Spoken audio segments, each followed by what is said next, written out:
ಯಾವುದೇ ಕಾರಣದಲ್ಲೂ ಆದ್ಮೇಲೆ ಈಗ ವಾಣಿಜ್ಯ ಮಂಡಳಿ ಈಗಾಗಲೇ ಕಂಪ್ಲೇಂಟ್ ಕೊಡ್ತಾ ಇದ್ದೀವಿ ಸರ್. ಕಂಪ್ಲೇಂಟ್ ಮಾಡ್ತಾ ಇದ್ದೀವಿ, ನಾವು ಮಾಡ್ತೀವಿ. ಎಲ್ಲ ಸಂಘ ಸಂಸ್ಥೆ ಅಭಿಪ್ರಾಯದ ಮೇರೆಗೆ ಕೆಲವು ತಗೊಳ್ತಾ ಇದ್ದಾರೆ, ತಗೊಳ್ಳಿ.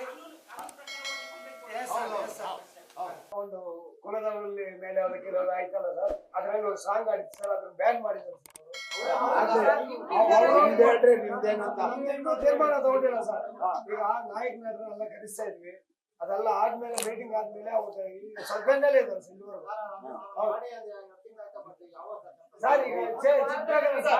ಈಗ ಗಮನಕ್ಕೆ ಬಂದಿದ್ದೆ, ನಿಜವಾದಲ್ಲಿ ತಡೆ ಹಿಡಿಯಕ್ಕೆ ಆ ಪ್ರಯತ್ನ ಪಡ್ತೀವಿ ಸರ್.